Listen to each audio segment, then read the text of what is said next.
Hi, everybody. Welcome to Your Move, where we help you make better decisions and live with fewer regrets. I'm Andy Stanley, and I'll be your guide. Did you know that every decision you make becomes a permanent part of the story of your life? That's right. Your life is a story, and I want you to write a story you will be proud to tell. And today, I will tell you how, right here on Your Move.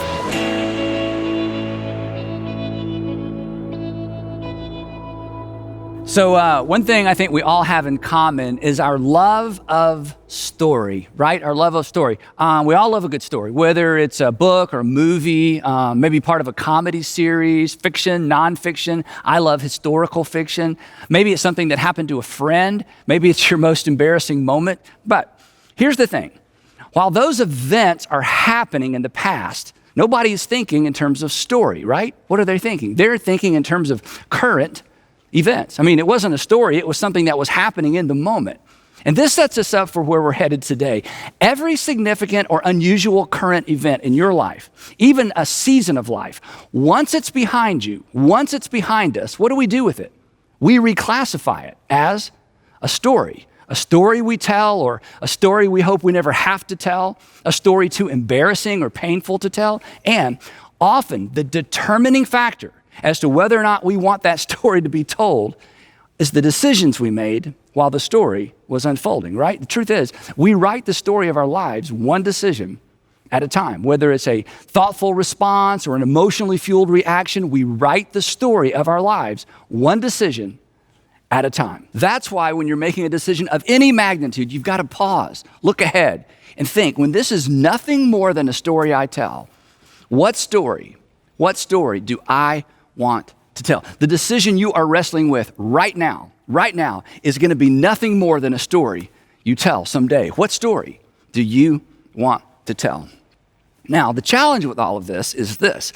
In the midst of current events, in the midst of circumstances, we don't think of our lives in terms of story. Now, it is a story, but we don't think that way. For example, if you recently lost your job, surviving this season without a job, well, one day this is just going to be a story that you tell. What story do you want to tell? I lost my job. I was embarrassed. I started drinking too much. I racked up some unnecessary debt. I lost the respect of my friends and my kids. That's not a great story. It's understandable. I mean, losing a job, going for a prolonged period of time without work is terrifying. It's terrifying.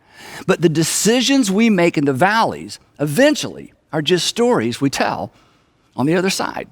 Or maybe you're dating someone and things are going okay, but there's someone else in the picture.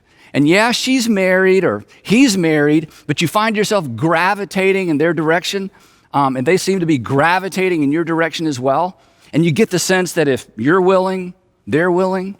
Your decision will be a permanent part of your story and hers, and his. What story do you want to tell? I got involved with someone at work who was married. I ended up busting up a marriage. Now their kids ping pong between two homes on the weekends. Is that the story you want to tell? I don't think so.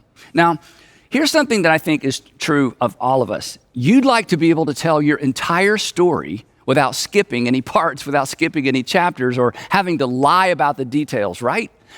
Someday you'd like to be able to sit down with your kids, or maybe even your grandkids, or maybe someone you hope to spend the rest of your life with and tell your entire story. And isn't it true? You'd like to be the hero in your story. I think we all want that. And I think going forward, you can have that. But it will require you to stop mid-decision and ask, what story do I want to tell? Which of the available options do I want as a permanent part of my story? Now, I think one of the reasons we don't think about story when we're making decisions is we get distracted by the pressure and the emotions of the moment, right?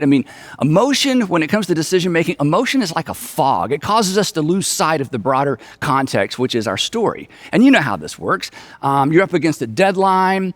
You've got to decide soon. If you won't marry me, I'm leaving. Nobody wants to be left. If you don't make your quota, you're fired. Nobody wants to be fired. When you're forced to make a decision under pressure, it is hard to think about tomorrow, much less your story, right? Because you've got to get through today.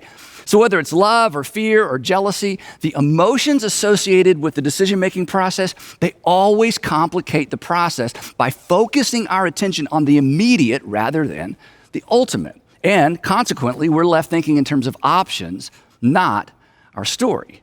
And the challenge is, and you know this, there are no emotionally neutral decision-making environments, right? I mean, when it comes to big decisions, it is almost impossible to be objective because of the way we feel, because of our emotions. This is why your worst decision, and I know we've never met, so I'm taking a gamble here, but my guess is your worst decision was fueled by something with strong emotional appeal, right?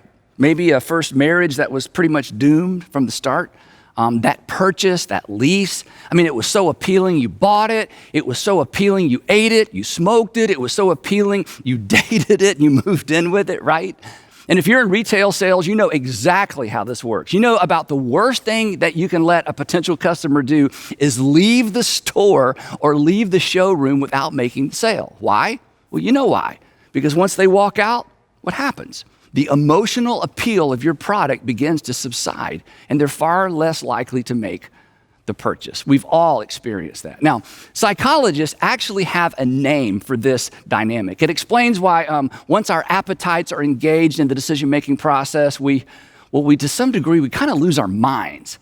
This cognitive bias has been labeled focalism, because the victims, and we've all been a victim of this, the victims hyper-focus on the one thing to the neglect of pretty much everything else. If you've ever been in love, and I hope you have, if you've ever been in love, you were a victim, or maybe you are currently a victim of focalism.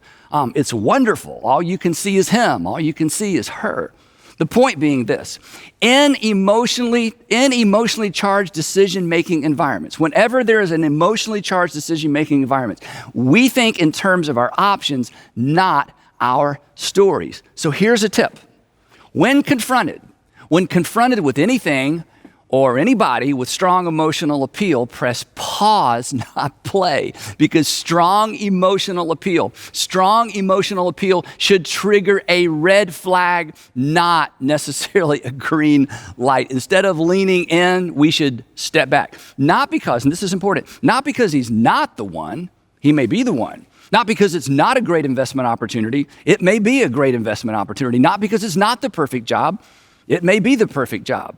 But in spite of that, we should step back, because anything with strong emotional appeal, even the right thing, clouds our judgment. So just hit pause, get your bearings, go home and think about it, call a friend, and for sure, consider your story.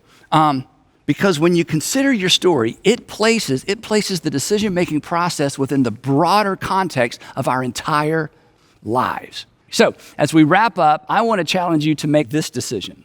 I'll decide a story I'll be proud to tell. I'll decide a story I will be proud to tell. Every time you're faced with a decision of any magnitude, ask, when this is nothing more than a story I tell, what story do I want to tell? And then decide accordingly, because you write the story of your life one decision at a time. Write a good one. Hey, thanks so much for watching. If you enjoyed this video, please make sure you check out the links on your screen for what to watch next, and check out the description below, where we are going to provide you with free resources designed to help you make better decisions and live with fewer regrets. And again, thanks for watching.